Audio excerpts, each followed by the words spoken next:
Hoje vamos falar sobre a gestão de projetos culturais, nosso módulo 8. Estamos na reta final do nosso curso. Se você ficou até aqui, você merece uma bela salva de palmas. E eu tenho certeza que você já está craque em todas as leis e em todos os projetos culturais que você pode se inscrever.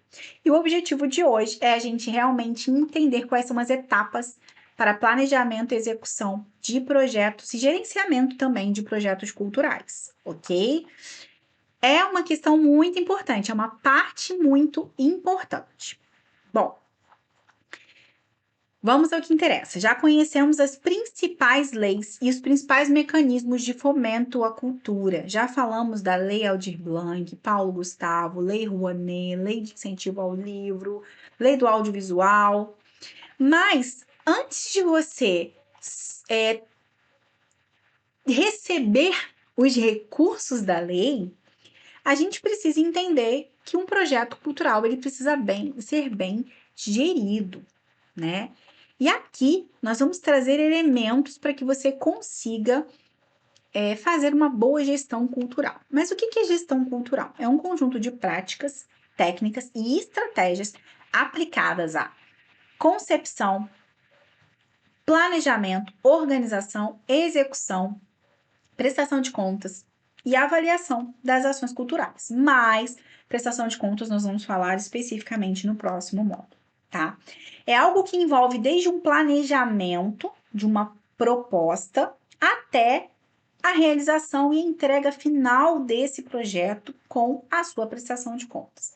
Então, o gestor cultural, e se você pretende ser o gestor cultural ou já é, você precisa compreender tanto os aspectos criativos quanto os aspectos administrativos e financeiros de uma gestão, de uma organização de algo que você pretende publicar através, ou publicar ou realizar através das leis de incentivo à cultura, tá? E quais são as etapas desses projetos culturais? Primeiro, você tem que se planejar. Já dei várias dicas aqui, já dei várias ideias para vocês, falei de outros projetos, já incentivei vocês nas aulas anteriores a criarem seus próprios projetos. Então, você primeiro precisa se planejar, começar a colocar no papel as ideias que você tem, a sua parte criativa. Encontrou, criou, pensou em alguma coisa, você tem que começar a ver qual é o problema, qual o público que você pretende apresentar e quais os objetivos que você vai ter com o seu projeto. Vou dar um exemplo. O meu bairro tem uma história fundamentada numa fábrica que criou aqui o bairro.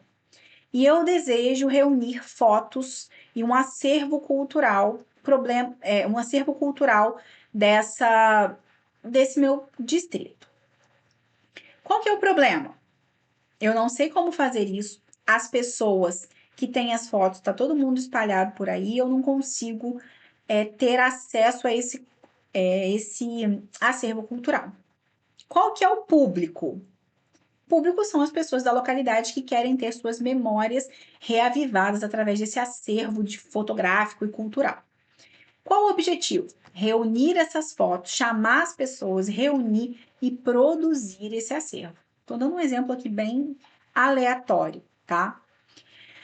Bom, e aí tudo começa com a elaboração do seu projeto.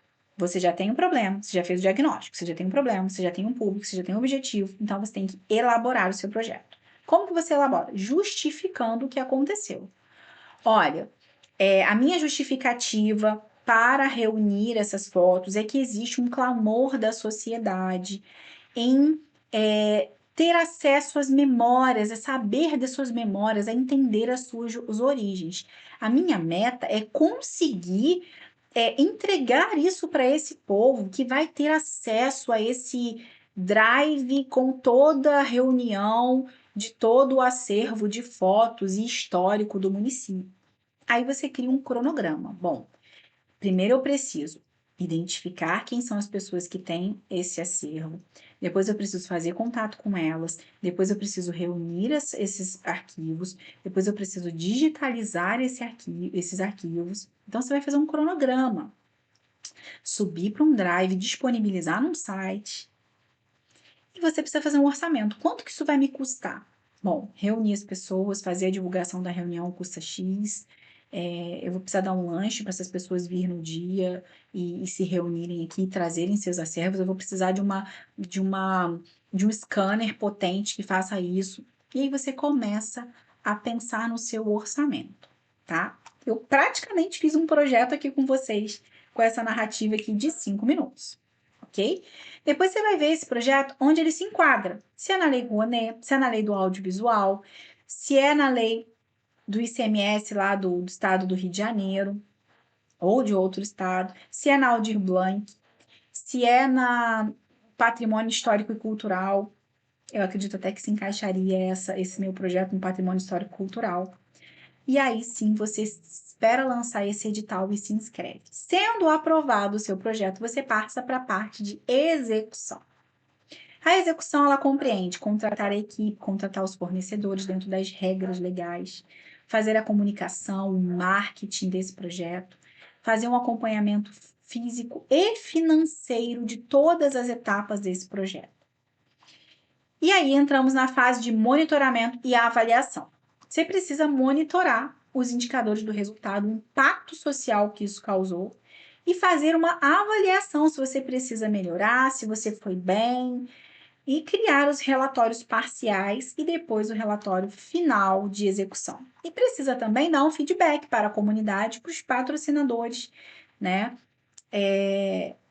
Caso você se aplique aí a uma dessas leis que tem patrocínio direto. E por fim, você vai para a fase de encerramento, de organizar os documentos, notas, registros, recibos, guardá-los por pelo menos 5 anos e fazer o relatório financeiro de prestação de contas dentro do cumprimento das normas da transparência. Sempre falamos das boas práticas, dos princípios. Então, um dos princípios prioritários é a transparência e a ética na gestão desses recursos que são, em sua grande maioria, de origem pública e até mesmo aqueles privados, né? Uma outra prática interessante é você valorizar a diversidade nos seus projetos. Projetos que valorizam comunidades locais, que valorizam a inclusão, que valorizam a acessibilidade, né? Você focar também na sustentabilidade, na continuidade desse projeto.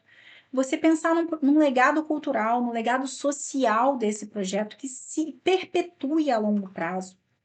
Além disso, você ter uma boa comunicação, você conversar sobre seus projetos com os patrocinadores, com a Secretaria de Cultura do seu município, adaptando, verificando a viabilidade do que é necessário, né? E um bom gestor cultural não é apenas quem entende de cultura, mas é quem sabe transformar uma ideia numa entrega concreta, prestando contas à sociedade, agindo com honestidade, com integridade, com profissionalismo, porque a cultura precisa sim de paixão, mas também precisa de gestão e de responsabilidade. Ok? Então, em resumo, quais são as etapas? Planejamento, execução, monitoramento e prestação de contas. Vou deixar aí algumas leituras obrigatórias e complementares para te ajudar nessa parte de gestão cultural. Tem um manual de elaboração de projetos culturais criado pelo Sebrae, que é incrível. Tem um criado pela Unesco também, que é incrível. A PUC do Rio também traz muitos acervos e materiais sobre as leis de incentivo à cultura. Então, vou deixar na apostila para vocês todo esse conteúdo para vocês pesquisarem, se aprofundarem nesse conteúdo, tá? Já falamos aqui sobre uma ideia de projeto cultural que eu conversei aqui com vocês. Quem sabe eu vou realizar esse projeto cultural daqui a algum tempo. Quem sabe você vai realizar esse projeto cultural daqui a algum tempo. Então, utilize, pesquise, pegue ideias, unifique até você criar o seu plano de gestão estratégico. Ok? É isso. Já estamos chegando aqui no final. Vamos para o módulo de prestação de contas, que é a nossa próxima aula.